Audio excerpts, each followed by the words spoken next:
नमस्कार, आप देख रहे हैं MG media news. National Herald case में बीजेपी ने राहुल और सोनिया गांधी को टारगेट किया। ईडी द्वारा संपत्ति अटैच करने पर बीजेपी नेता रविशंकर प्रसाद ने प्रेस कॉन्फ्रेंस कर कहा कि कांग्रेस की लूट खसोट करने की परंपरा रही है।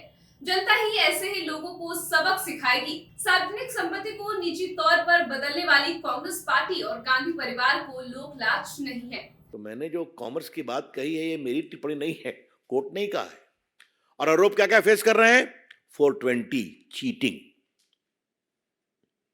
उसके बाद through forgery and cheating converting property towards own use, तो 420 है, 468 है, 471 है, मैं उसमें नहीं जाऊंगा।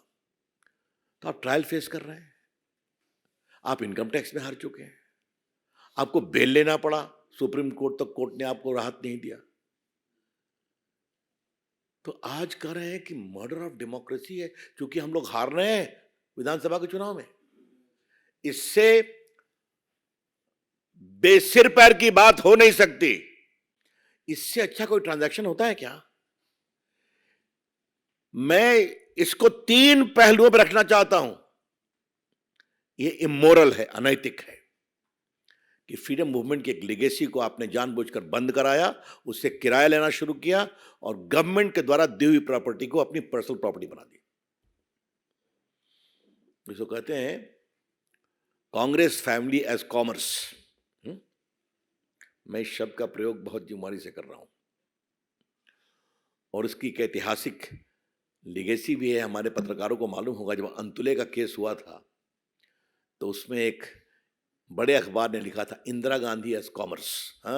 इंदिरा गांधी के नाम पर एक कमेटी ट्रस्ट बनाया था और सीमेंट के व्यापारियों से क्या होता था आप जानते हैं। आज मैं कह रहा हूं कांग्रेस फैमिली एज कॉमर्स। और भैया फैमिली ईमानदारी से बिजनेस करो तो मुझे क्या कहना है, लेकिन Congress family as commerce through illegal and dishonest means.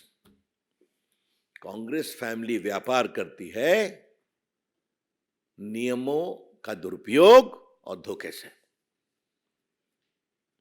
वैसे इलीगेसी उनके यहां है, कोई नई बात तो नहीं है। दामादशी का केस चल रहा है, आपको पता ही है, मैं बहुत चर्चा कर चुका हूं, आज का विषय नहीं है। कैसे जमीन बेची गई सस्ते में।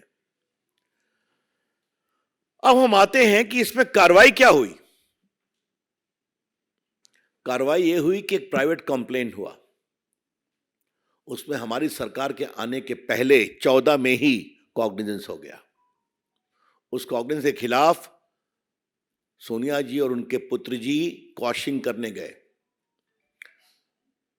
लोअर कोर्ट ने बेल नहीं दिया, हाई कोर्ट ने बेल नहीं दिया, सुप्रीम कोर्ट ने बेल नहीं दिया। कहा जाइए आप ट्रायल फेस करिए, बेल दोनों बेल पर हैं। माताश्री और पुत्रश्री दोनों बेल पर हैं, बात को समझिए। उसके बाद इनकम टैक्स ने कार्रवाई शुरू की और इनकम टैक्स ट्रांजैक्शन को गलत पाया और कहा कि इट इज फ्रॉड, आपको पूरा टैक्स देना पड़ेगा। उसके खिलाफ ये लोग गए इनकम टैक्स अपीलेट ट्राइब्यूनल में, ठीक है, वहां डिसमिस हुआ। वो गए हाई कोर्ट, हाई कोर्ट ने और तल्ख टिप्पणी की। अब सुप्रीम कोर्ट में क्या हुआ शायद वहां भी डिसमिस नहीं हुआ, चलिए। तो उनको बेल नहीं मिला, वो ट्रायल फेस कर रहे हैं। इनकम टैक्स ने उनके खिलाफ गंभीर टिप्पणी की, कार्रवाई की, वो भी हारे। तीसरा ये ईडी की कार्रवाई है, इसको भी बंद कराने की कोशिश की गई थी तकनीकी कारणों से। बाद में सारी बातें आई तो फिर वो एग्जामिन किया गया, तो वो ईडी 2018 से चल रहा था।